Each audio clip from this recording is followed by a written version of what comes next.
Well, hi, everyone. This is Gary Berman. Welcome to the Cyber Hero Adventure Show. Thank you so much for who you are and what you do and why you do it. Today is an incredibly and very personal episode for me because really for the first time in public, I'm going to answer a question that many of you in the community have been asking me for a long time. Kind of what happened? Why is a 64-year-old man wearing a superhero costume? And why did he go to 53 cybersecurity conferences to listen and learn from the smartest people in the world? And what happened? Why? And so we're going to delve into the actual evidence, the tip of the iceberg of the actual evidence of what happened, in our case. And I'm incredibly lucky to be joined by some really amazing thought leaders in the cybersecurity arena. And so let me say hi to Ken Muir. Hey, Ken, how you doing? Good. How are you? Thank you very much for the intro. Yeah, thank you so much for being here and for being a defender of the digital universe, because as you saw in our intro, the only time that people hear about cybercrime or criminal, is when the bad people win. And you just need to look at the news now, unfortunately, with what's happened at the gas pump or, America's meat supply and all these hacks. I mean, what's your assessment of where we're at right now as an industry, Ken? Ironically, we're still in its infancy at the moment in terms of how we're dealing with cyber criminals, and it's borne out by the information that we receive every day. My inbox is full every day of events that are taking place all over the world, and over time, I've seen that grow and grow and grow. And mostly in the last 2 to 3 years, it's just an absolute torrent of information about hacks and breaches and so many things related to the what's going on in the industry today. It's incredible. It really is. And speaking of incredible, I just want to invite to the show Bob Schiff. Hey, Bob, how you doing? Oh, I think you're on mute, which is probably one of the most common things people are saying in this area of Zoom. There we go. There you go. Hey, Ken. Hey, Bob, how are you? Good. Hey, Gary. Thanks so much for being here, Bob. And, Bob, amongst other things, is an expert in the dark web. Why don't you tell our audience a little bit about what that is and what you do in it? Well, what it is a mess. Yeah. Describe this in a quick word. Basically, the internet that you and I use every day is only 4% of the actual internet. The other 96 is what they call both the dark and the deep web. But really, that's where when things are stolen, when there's a breach, the bad guys want to monetize, well, they just stole. So they put it on the dark web. And what my company does is we find that information for our clients and, let them know that it's out there and they need to do something. So it's a very ugly place. I've been involved in cybersecurity. I just realized the other day for 30 years. Wow. Don't look it, but it's true. The internet was brand new and I thought it was a cool place to be. So, but interesting enough, the problems that we're having today was really not all that much different than it was back then. Just a lot worse today. Yeah, we hear that a lot, that it's still the kind of basic things to do well, basic cyber hygiene, and Ken, by way of background, you're in Canada. Tell us a little bit more about some of the cool stuff you're doing for the Royal Canadian Mounted Police. Yeah, so it's actually it's a phenomenal project because it's basically standing up a brand new uh, RCMP's facility literally from scratch. Like they have nothing. So we've been able to finalize with them all the technologies that we're going to be putting in. We have teams that are in place that are ready to do these things, but my role ultimately is going to be to make sure that things go in the way that they should and that they're configured correctly. The network is designed on a need to know basis, and that we lock down everything, in accordance with who needs to get access to whatever. We're putting in monitoring systems, just the typical stuff that you would have in a regular organization. But the oversight for this is obviously of a critical nature because of the business that these guys are obviously in. And this is just one of so many projects that I've been in similar to this over the years, is where I learn my craft, I guess. But I can't agree with Bob more. If you look at the numbers, we're on for like $6 trillion in losses this year through cyber criminal activity. We didn't just go from like a couple bucks 2 years ago to 6 trillion this year. This has been a thing that's been gradually growing for a very long time. I know from research that I've done, companies have been losing hundreds of millions even in the 90s. And so this has been an ever-growing trend, right? And and as Bob said, it's just getting worse. Yeah, indeed. So one of the really most important people in the industry, along with these couple guys, is Scott Schober. And so welcome to the show, Scott. How you doing? Hey, Gary. How you doing there? Hey, Bob. Hey, Ken. Hey, Scott. Hey, Scott. How you guys doing? Good, and you? Good. I love your background. I am remote today. I'm in the Apple store, patiently waiting here. So. Oh, in the Apple store. Well, welcome to the age of Zoom. I mean, I can't say this real loudly, but the place where we broadcast is a common area in my condo, and now we have these lovely ladies just to my right playing cards really loudly. God bless them. Hey, welcome to working anywhere, right? Yeah. Maybe you could put a good plug in for Senior Cyber for me, Gary. They maybe could appreciate that. There you go. Okay, Mr. Smarty Pants. And this was not planned. Except Scott is a sponsor of our show. Thanks a lot for everything you do. Amongst other things, he's an accomplished author in cybersecurity. But why don't you tell a little bit our audience a little bit about more of some of the cool stuff you do? Yeah, our company is Berkeley Varitronics Systems. We're privately held. We're based out of Metuchen, New Jersey, and we make wireless threat detection tools. All kinds of tools that will prevent any type of wireless threat for any Fortune 500 company or even a DoD agency to keep it safe. And then we also do a lot of cybersecurity related training and assistance so people can stay safe in this crazy world of cyber. Yeah, exactly. So this is a very atypical show for us for the reason I mentioned a little bit earlier. For the first time, I'm going to disclose some of the attack vectors. One of the challenges of being a victim of cybercrime is, first of all, for the longest time I was ashamed. I didn't really want to, tell anyone because it happened under my watch. Second of all, I didn't really know what was happening. My goodness, I mean, the things that you just routinely just said right now, I had no clue whatsoever. And I don't think anyone does, plus or minus from what I've been able to listen and learn from, except even our big governments, everyone's being attacked by all these gangs right now. So it's really hard to make sense out of this stuff, especially when you're a layperson and the owner of a small business, which I'm going to get into. And so without further ado, I'm going to share a little bit about my story, the purpose of which is to take away the shame that victims might have so that they report whatever might happen to them to the FBI. And that's the only way that you can actually get something done in some semblance of justice. And so your mission, gentlemen, if you decide to accept it, is to offer your commentary. You can say whatever you want. And don't be afraid, to say that, wait, this is BS or maybe not true or caused by not patching or whatever. I'm a completely open book here. So with that, let me just begin about the mission and how I came up with this idea, this strategy, this life's work, because I said earlier, the only time you hear about cybercrime or hacking is when the criminals win. And I just made this decision, okay, I'm going to pivot from victim to advocate, and I said not anymore. So by way of Scott, maybe you want to mute your phone just for a little bit.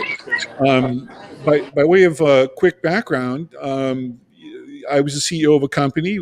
My wife and I had started in 1988. We were a small company. We had about 25 or 30 full-time people, about 70 part-time people who did market research for very, very big clients like AT&T and General Motors and Best Buy. We were incredibly fortunate to be the tip of the spear about diversity and inclusion. This now being almost 30 years ago, and that's a different topic that the nation still has a lot to do with, but we publish these big reports. I worked on behalf of the White House talking to CEOs about different matters, cover of Success Magazine, and all that stuff was going great. Well, unbeknownst to me, my right-hand person at TechContra, and what we later learned is a criminal syndicate, we'll just call it that, actually cloned my company. They duplicated my website without me knowing it. Whenever someone would call our phone, it would be redirected to their company. They called my biggest clients with a social engineering campaign. I didn't know what it was called, social engineering at the time, but that's what happened. And they basically called my biggest clients saying, "Hey, Gary, what's going on?" I got a call from my biggest client. She said, "What the heck's going on in your company?" Because she got a call, allegedly, from one of my employees who said there was rampant fraud within my data collection facility and that I was under investigation by the FBI and that she should cease communications with me. The only reason I found that out is because she called me and told me that, and my jaw dropped. I go, "What are you talking about?" I mean, I had a stellar reputation, giant clients at a very high level, and all of a sudden I heard this for the first time in my whole career. So I called an all hands on deck meeting. We validated the research, happened to be perfectly fine. There was absolutely nothing, wrong with what we had done. And then that's when it hit the fan. Oh, we eventually lost everything over, really a 5-year period. By the way, this is not my real family, as you see there. Don't put pictures on the internet. I mean, come on. However, nice house, Gary. That's a good idea. Yeah, exactly. And this was my real house. I went a little crazy and bought a really nice house when we sold half our company to the largest company in the world. And if you look on the right really closely, can one of you guys see what the dollar amount in my bank account was? Is that visible to you? Because if it's not, I'll read it. 1 penny. That's a receipt from an ATM. -1. Oh God, you had to rub that in, right, Sky? Yeah, thanks a lot. Detail. So, anyways, that's what happened. So, 10 years go by. No issues that I knew of. And I worked as executive director of something called the Anthem Project, which was a real estate development proposed to help veterans, warriors reintegrate back into civil society, because we learned early on that they get all this training to go to war, but very little help when they come back. So I dealt with General Shinseki and big people in the government, the Senate, the House and all that, and that. Then my wife and I started an after-school program, the purpose of which was to rethink the way that kids learn by using movement and kinetics and joy and fun and things like that. I became president of our temple, and then one day I gave, just to make some money, I gave a marketing speech. And this was a very seminal moment because after 10 years of not hearing anything from any of the alleged perpetrators, we knew who they were, but very different than proving it in court because of obfuscation and things like that, attribution. I mean, you all know that, and our audience knows that really too well. And so after no communication with them for 10 years, after this speech, I had a big stack of business cards. People were saying, "Hey, Gary, hey, can you do a proposal? Are you still doing those reports? We'd love to partner with you." I couldn't believe it.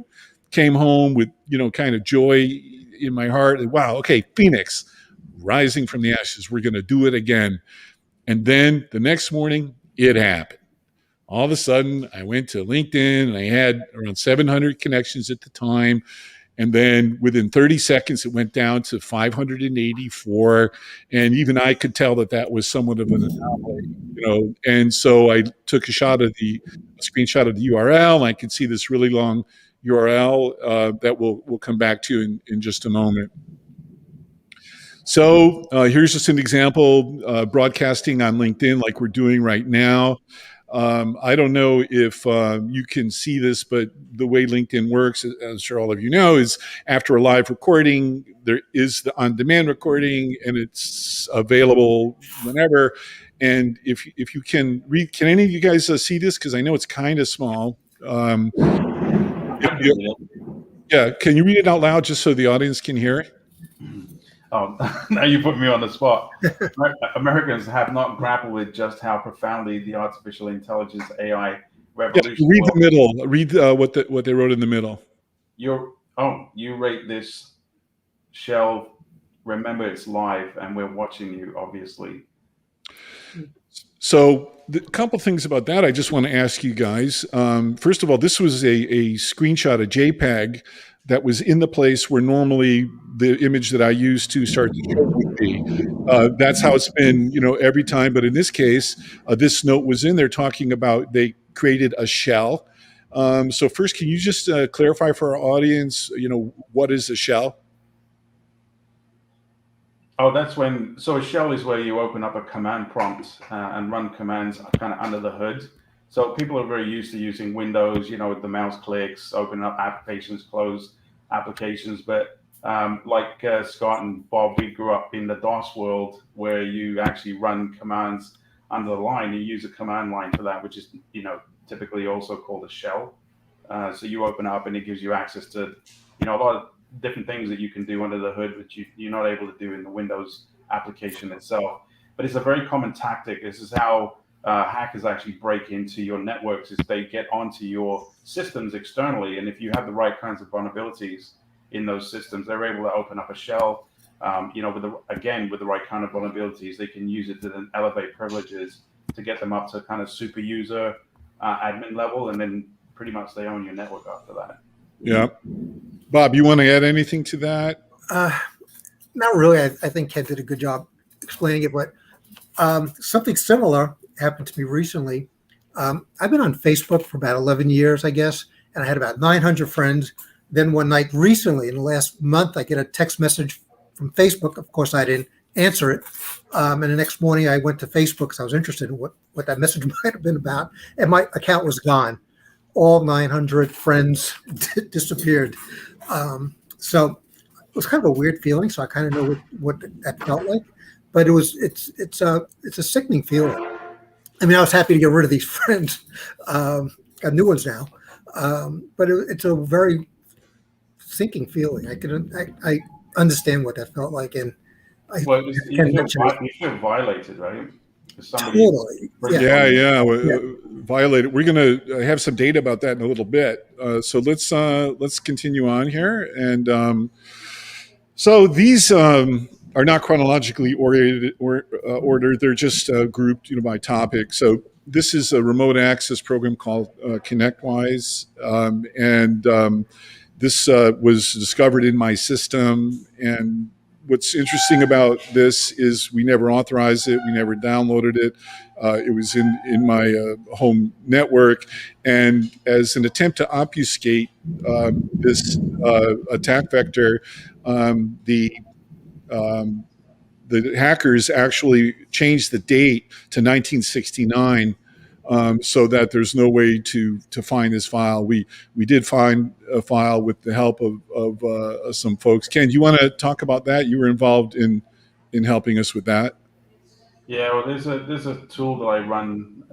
It clears out all of the temp files and all of the garbage that your system picks up on a daily basis. And I run this fairly regularly, actually, because it actually hits particularly areas that are right. I'm not going to get into the technical details, but anyway, I guess the configuration file for this was in one of those folders that we cleared out. And it must have had instructions that said, every time your system boots, run this. Because we killed that configuration file, it then popped up asking for permissions to run silently in the background again. Yeah, so taking over the machine, my computer, right? Yeah. So one of the other attack vectors that seems incredibly odd, but I've now learned is really quite common, is to attack routers. And so over the years, I've had too many routers to mention, but these are just some examples showing loss of internet, no internet, your connection is not secure. And one of the indicators of compromise is the speed. And what you see on the left is correct. Upload speed of about 19 millibytes per second, which is about right for my configuration here at home. And you see the one on the right goes down to around 0.32. So that means the signal's being stripped, in some way at some point. You guys want to say something? Have you ever seen this before? Can I ask it that way? Yes, I've seen that. And strength typically is high, but that's a scary number to see when it goes down that low. I mean, there is no access. Yeah, and so I thought, I didn't think anything of it at first. So I started, just taking screenshots of different anomalies, and basically what this shows is that in my home router at the time, my home configuration, that I did not have access to Wi-Fi. I did not have access to internet at all through my home network, yet I was able to search Google without internet access. Now, I would ask rhetorically, how is that possible? And so, I wanted to learn about, how it was possible. So this was a video I took, which we'll keep in the notes, that basically showed that there were two different interfaces on my router, so that you have the exact same router. And I logged in to configure it 192.168.0.1, which is what everyone does to change the admin, password and stuff. And in the same day, I got two completely different user interfaces, is what you see here. And so, I didn't just say, okay, this is a problem. I thought, oh, well, maybe they just refreshed whatever. So I tried it again. I tried it on 3 different computers. And these are 2 different routers that were logged into my computer at the same time. Have you seen that before? The only time that you would normally see something like that is if you have another router in the area that has exact same. If there's something like a pineapple, for instance, that's in place in the area, that's intercepting the signal that you're sending.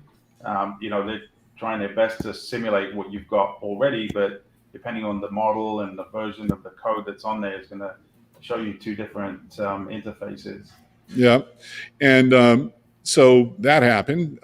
So this is really interesting. I'll just explain to you what this is. So on my home phone, an iPhone, but this has happened to me in multiple phones over many years.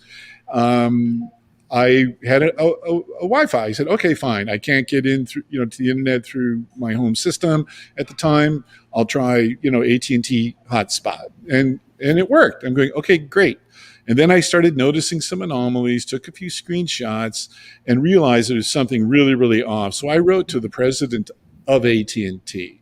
I then was connected with this senior technical person in their office, and they looked at my configuration and my phone and wrote me this confirmation that my AT&T phone was not provisioned by AT&T to have Wi-Fi. They simply didn't do it. And this is documentation from them saying that that's true. And I even asked, I said, have you seen this before? He said, well, in my 13 years in advanced tech support, no, I've never seen this before. This is an interesting one that I'll just briefly explain. My screen in my car was wobbling. My GPS was just sort of wobbling. I said, okay, I'll just take it into the local Buick dealer and just have him fix it. So I do that, and they put it in the service bay, and the service manager comes out, and his face was almost ashen white. It was an unbelievable moment. And I even asked him, I said, are you okay? Because he came to get me in the waiting room. And so he says, and he takes his finger like to follow him. So I do. I followed him into the service bay, and he says, get into the passenger side of the car. I went, okay. I had no idea what he's doing. So I get into the passenger side, and he says out loud, ma'am, can you please repeat what you just said? So I'm feeling great. I got a guy talking to himself. But then a voice came out, and it was the operator from OnStar. And she said, Mr. Berman, how many cars do you own? I said, one. He says, there are 36 cars attached to your account, and they can listen to your conversations in your car. And that's what I said. I said, what? And they went on to explain. The service manager was there. And I said, look, I know no one's going to believe me at all. Would you be kind enough just to put whatever you want in writing, however you describe it in your own words? And that's what this is. And it basically confirms what I'm telling you. This is right from Buick. So, I eventually, hired some cybersecurity experts. It was going to be a lot of money. You guys make a lot of money, God bless you. And I only had a little, and so they were great. They were helpful to me. And, it was like $1,000, and they just came up with this conclusion 3-page report that basically said that there was a 90% chance that I was the victim of a man-in-the-middle attack. So, Ken, it's very close to what you said about a Pineapple wireless device, and that logs were erased, and that's what this report said. So I said, okay, I need to take a deep breath. I mean, my family's not going to believe me. No, what's a potential client going to do at the time? If they knew that I was, being hacked, are they going to buy marketing services from me? And I just knew rhetorically, no way. And I said, okay, I got to just somehow muscle through this. So I decided to start gathering photographic evidence because I knew that no one would believe me. So this happens to be one of many, many, many different phones that I'd use. And I know it sounds, paranoid or, false positives and stuff. That's why I'm showing you this stuff live and to my audience for the first time. This happens to be a BlackBerry phone that on the left shows that Bluetooth was disabled. It was confirmed that it was disabled in that second little shot. And lo and behold, it's still running on the next two shots, even though it says it was disabled. I later learned that Bluetooth devices can be hacked. Gentlemen, am I right about that? Oh, yeah. If you can turn it on, it can be hacked. Wait, you can even turn a phone off and still could be hacked. Someone can actually turn it on and you don't even know it's on. So yeah. I understand exactly what this is like. That's unusual, but it happens. Yeah. So here's something, everyone talks about multi-factor authentication. Great idea for our audience. Obviously, everyone that's listening to our show knows this. But I say, great. Okay, Google two-factor authentication. The one on the left is correct. It's a masked 5-digit number. Each code is used as a single use authentication token. That's perfect. But look at the one I was logging into on the right. There's a 10-digit phone number on top. And each code is identical. So we know as a community, this is not how this is supposed to work, right? Is that true? 100%. They're supposed to be unique, obviously. Right. Yeah. And speaking of unique, Herb Royplett just joined us. Hey, Herb, thanks so much for joining us. Hi. Hey, Gary, how are you doing? Herb. Good. Herb, by way of a quick introduction, Herb is the principal data scientist of a great company called Mimecast. He just wrote an amazing book called Algorithms Are Not Enough, and just an all-around great guy in artificial intelligence and stuff like that. So, Herb, I'm just going to kind of muscle through where we're at. So this is a spoofed two-factor authentication is what we're looking at here. This was incredibly unique and interesting because, as we all know, when one of the indicators of compromise is referred to as a signature, this lets hackers know they have control over your device. And this is through a Thunderbolt vulnerability in the Mac operating system. And basically those things on the right, those images on the right-hand side are lightning bolts, nothing to do with display, nothing to do with motherboard. And by the way, been to the Apple store too many times to count, and I'll say it out loud, they are not geniuses. At least about cybersecurity. And so anyways, this comes up in a blink of an eye. So I made a video of it, and that's still pictures of the lightning bolts as they were taking over my system. Real basic stuff. Everyone uses emails, different user interfaces. So the one on the left is correct. That's from GoDaddy. It's the way it's supposed to be. But look at the one I was logging into. Look at all the problems. No country of origin. It was blue versus green. There was no logo. There was no support number. No privacy message and stuff like that were errors. So we all know about phishing attacks, and you're looking at it. So let me ask you guys, what do you think about what you're seeing here? I hate to say it, it's common. I mean, phishing is probably one of the worst things from a cybersecurity standpoint out there. I think about, correct me if I'm wrong, about 80% and higher breaches start with a phishing email or phishing. So, no, it's true. I mean, they're looking for the least, yeah, the easiest way to get access to your network. The point of least resistance, and the phishing attacks hacks, because they've only got to get it right once in every organization. So, yeah, and the thing to me that was amazing about it is I was just a sitting duck. I had no idea about any of this stuff. Anything that you see me talk about now, I was clueless about for years. This went on for really many, many, many years. So we'll put it out that we'll take questions or thoughts from the audience at this time. If you want to jump in, love to hear from you. We did have to change the time of today's show from 1 o'clock to 3 o'clock because I have some very nice older ladies playing cards right next to me. Oh my God. But one of the great things is they actually made some delicious chicken soup. Well, there's one thing I wanted to comment on about your Google text codes and stuff. I actually went through and removed my phone number from every single application online for that reason. There's not a single application I have that has my phone number in it. Wow, that's a great idea to get some kind of burner phone or something, or some other phone number. The problem is that, yeah, exactly. But the interception and interceptions, I use other methods for authenticating. I don't use my phone number anymore. That's for anybody listening, it's a good tip to have because we talked before about SIM swapping your phone. Yeah. Somebody gets a hold of your phone number, everything that they connect to is going to look for the phone to authenticate, right? Yeah, Ken. I mean, I like I said, what I'm showing you in the audience now is really the tip of the iceberg. But my phone was SIM swapped 5 times, and yep, nuts.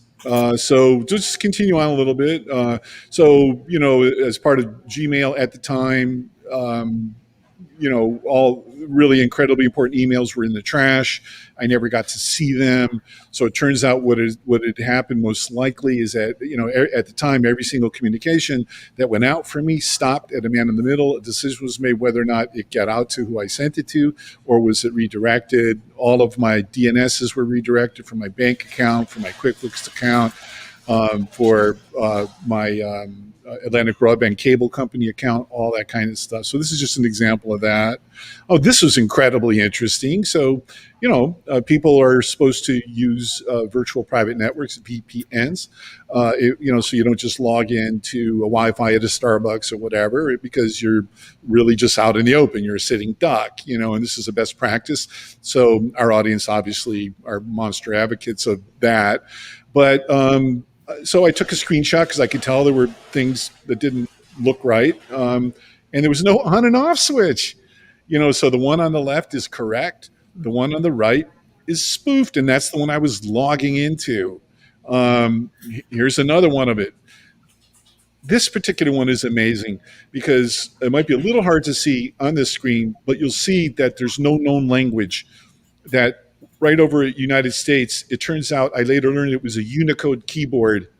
And someone pointed this out to me. I have people helping me. A lot of great people helping me uncover all this stuff. It's the only reason I'm telling you this. And he said, "Hey, you know what? It's a really similar, if not the identical font of a show called The Tick on Amazon. And guess what the show is about? A guy who thinks he sees superheroes. I mean, are you kidding me?" a guy who thinks sees superheroes, right? So let's put that up there for that, impact. Yeah, that's an ouch. You actually do see superheroes. Well, yeah, they're real. Oh, wait, here's one. So, a website was shut down because the hackers intercepted some credentials. By the way, don't put login credentials on the internet, even if you think it's secure. Bad idea. I can tell you firsthand. Right, gentlemen? And this was a brand new website as well. It wasn't just. Yeah. This was new. So we were locked out of our own website. Yep. And so this is interesting too. Just something basic like a Netflix account. I mean, like, who wants to mess with someone about that? This is actually a video, and then when you play it, the URL actually continues for over 5 minutes in length of a video. So just think about typing and how many characters that in what you're seeing on top here, the cursor actually scrolls for 5 minutes for a Netflix account. You would think Netflix would be pretty good at the internet, right? There was something between me and that. So I figure at least the hacker had a sense of humor. This was my HubSpot account where they put my wife's picture in the place of one of my team members. There in the middle, my WhatsApp account, they put Wonder Woman, as my photo. And although she's a great character, it's not me. And just for the hell of it, just for the giggles, or they call it LOLs, they inserted random punctuation marks into sentences and stuff as I was communicating. So other than that, nothing going on. Wow, Gary. How was your day? That's quite the journey. But did you mention it was how long this has been over? I mean, yeah, 5 minutes worth of stuff. This has been going on a long time, right? Yeah. So it went on, without me knowing it for a period of about 5 years. But there were some, indicators. Like one of them was one of my senior people that was hired. I can't go too much into detail about that at this moment, except to say that I actually caught him literally red-handed with a physical hard drive in his hand. It was connected to our server, and he was downloading our intellectual property onto a hard drive. And he had no authorization whatsoever, no business doing that whatsoever at all. So I pulled out the hard drive quick from the CPU to stop it, and I said, "You need to leave right now." And I'll never forget. He went like this was sort of his face. He said, he made this like frozen smile, like, "You have no idea what stalking is." And then he left. And so early on, from I'm sure, folks are wondering about the criminal aspect of this and attribution and things like that. And what I can tell you is that he was involved, as part of a larger group that I had interacted with about 20 years ago, unbeknownst to me. I wouldn't join this particular organization that was attempting to recruit me, and it went on for about a year. And I kept saying no. I never told my family. I never told anyone because it was incredibly frightening, and I knew no one would believe me anyways.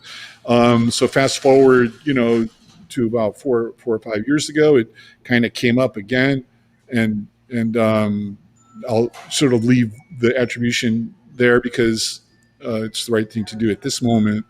But the FBI did come to my house, and I even had 2 FBI agents literally looking over my shoulder at my laptop.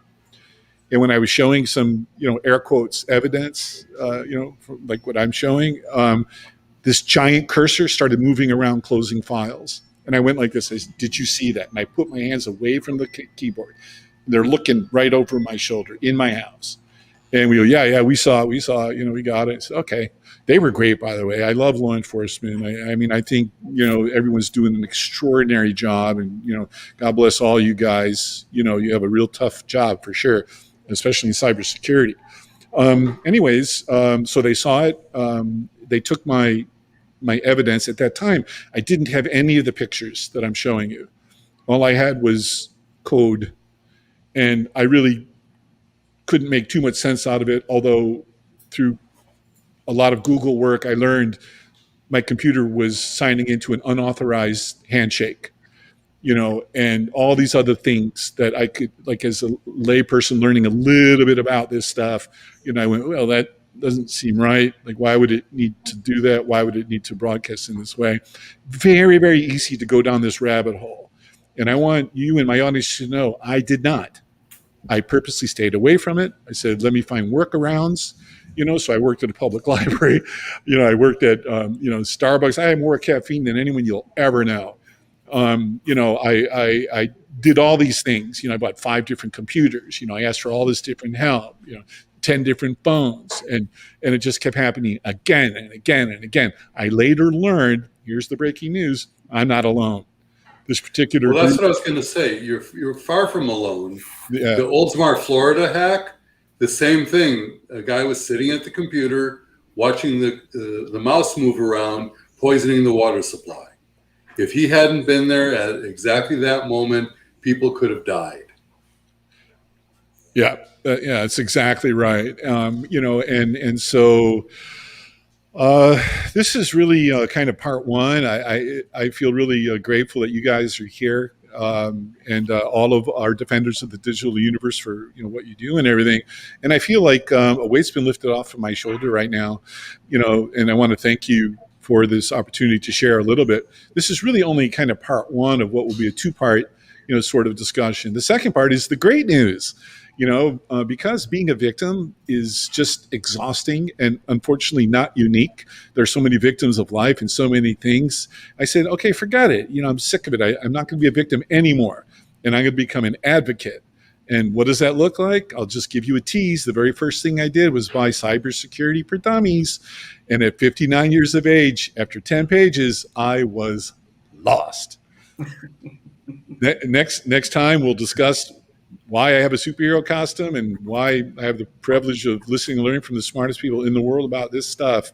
So let me just open the floor. What do you guys think? I know. Well, you should read. You should have people read Scott's books, Schober. It's over there behind my shoulder. Yeah, it's funny you said that because he's our sponsor of today's show, and I did put up his screenshot, and he was on. Scott was on a little bit earlier. Good. It's funny with Scott's book, with his first book, Hack Again. He gave me a copy. I was on my way to Florida, not to see Gary, but on my way to Florida, and I started reading it, and I couldn't put it down. I read the entire book cover to cover. We landed, and the flight attendant had to come up to me to say, tap me on the shoulder to say, "You need to leave. We're cleaning the plane."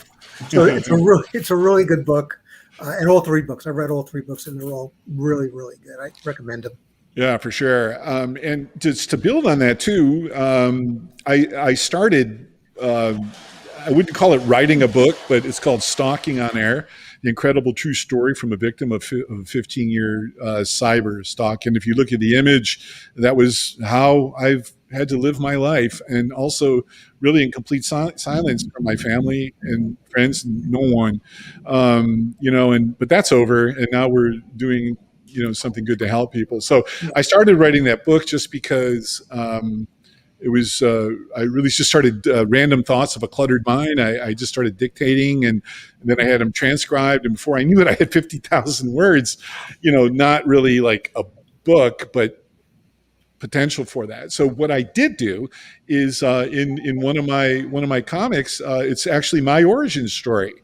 In our first edition. So I did a graphic book of what happened to me, but not anything to do with this chapter, like cybersecurity or anything like that. I just felt comfortable enough to just show like kind of what happened, early on and how I lost the company and stuff.